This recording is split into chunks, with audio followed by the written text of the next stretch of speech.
लेकिन आपको ये जानकर हैरानी होगी कि इस एक्सप्रेसवे पर पिछले 8 महीने में 600 से ज़्यादा एक्सीडेंट्स हो चुके हैं, जिनमें 88 लोग मारे गए हैं। क्या वजह रही इन दुर्घटनाओं की और क्या इन्हें रोका जा सकता था? देखिए बीबीसी के सहयोगी पत्रकार नितेश राउत की ये रिपोर्ट, जिसके कुछ दृश्य आपको विचलित कर सकते हैं।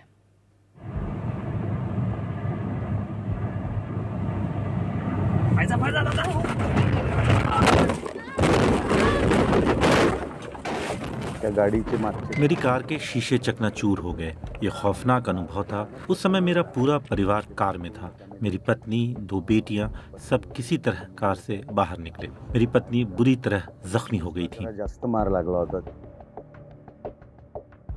21 मार्च की सुबह सिद्धार्थ वानखड़े अपने परिवार के साथ औरंगाबाद के रास्ते मुंबई जा रहे थे। औरंगाबाद से ठीक पहले समृद्धि हाईवे पर उनकी कार का एक्सीडेंट हो गया। वानखड़े परिवार इस दुर्घटना में बाल बाल बच गया। 100-150 किलोमीटर चालल्यानंतर औरंगाबाद हमने लगभग 100-150 किलोमीटर का रास्ता तय किया था। औरंगाबाद 4-5 किलोमीटर दूर था। टनल से ठीक पहले टायर फट गया। कार लगभग 100 की स्पीड पर थी, जो बेकाबू होकर सीमेंट के डिवाइडर से टकराकर पलट गई। सिद्धार्थ वानखड़े इस रास्ते पर पहले भी कई बार ड्राइव कर चुके हैं। वो अपने अनुभव बताते हैं। तो स्पीड ऐसा लगता है कि इस एक्सप्रेस वे पर गाड़ी की रफ्तार अपने आप बढ़ जाती है। मैं शुरू में अलर्ट था। हम बातचीत भी कर रहे थे। पता ही नहीं चला कि कब स्पीड 100 से बढ़कर 120 पर पहुंच गई। मेरे साथ यही हुआ और मैं अपनी छोटी सी कार को कंट्रोल नहीं कर पाया। आणि कदाचित माझाही स्पीड त्या दिवशी 100च्या वरच होता, त्यामुळे ती छोटी गाडी तिथे कंट्रोल होऊ शकली नाही। उन्हें महसूस होता है कि इस रास्ते में कुछ तो मिसिंग है। महत्वाचं म्हणजे आपण जिथून एंट्रन्स करतो, हाईवे पर चेक पॉइंट होना चाहिए, जहां आप एयर प्रेशर, टायर क्वालिटी वगैरह चेक करा सकें, जहां चेकिंग के बाद आपको उससे जुड़ी एहतियातों के बारे में बताया जाए। ड्राइवर को अलर्ट रखने के लिए सड़क पर रम्बलर्स होना चाहिए, ताकि उससे आवाज़ हो। ड्राइवर कई घंटों से गाड़ी चला रहा होता है। गाड़ी को रोकने के लिए अलग से जगह तय होनी चाहिए। आणि ते थांबण्यासाठी सुद्धा तिथे स्पॉट असले पाहिजे। 1 जुलाई की रात इसी समृद्धि हाईवे पर विदर्भ ट्रैवल्स की एक प्राइवेट बस का एक्सीडेंट हुआ, जिससे उसमें सवार 25 यात्री मारे गए थे।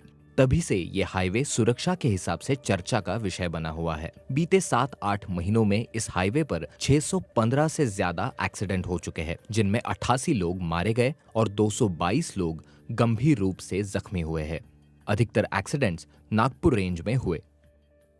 हे जे महामार्ग बनवलेला आहे तो महामार्ग म्हणजे एक स्ट्रेट असा महामार्ग आहे। ये एकदम सीधा हाईवे है। यहाँ वाहन ज़्यादा नहीं होते, इसलिए स्पीड बनी रहती है, लेकिन टायरों में हवा का दबाव बढ़ जाता है, जिससे वो फट जाते हैं। ड्राइवर लगातार गाड़ी चलाता रहे और उसका ध्यान कहीं ना भटके, तो वो हाईवे हाइप्नोसिस की अवस्था में पहुंच जाता है। समृद्धि हाईवे पर नियमित दूरी के अंतराल पर कुछ ऐसा होना चाहिए जिससे ड्राइवर इस अवस्था में ना पहुंच पाए। सीसीटीवी से ओवर स्पीडिंग पर नजर रखी जा सकती है। यह टेस्ट भी करना जरूरी है कि ड्राइवर ने शराब तो नहीं पी है, वरना दुर्घटनाओं में कमी नहीं आने वाली। अशा पद्धतीने की अल्कोहोल कंझम्पशन करून, दारू कंझम्पशन करून जर चालवत असेल तर तिथे टेस्ट करण्याचे असे वेगवेगळे ठिकाणी असले पाहिजेत। अन्यथा मला वाटतं की ऍक्सिडेंटचं प्रमाण तसं कमी होणार नाही। लेकिन Maharashtra state road development corporation का कहना है कि समृद्धि हाईवे में कोई तकनीकी खामी नहीं है। समृद्धि महामार्गाच्या संदर्भात समृद्धि हाईवे के बारे में मैं एक बात कहना चाहता हूं, और वो ये बात है कि ये हाईवे देश में सबसे बेहतरीन इंजीनियरिंग से बना रोड है। इसे 150 की स्पीड के हिसाब से बनाया गया है। इसमें इंजीनियरिंग से जुड़ी कोई खामी नहीं है। हमने नियमों का पालन किया है।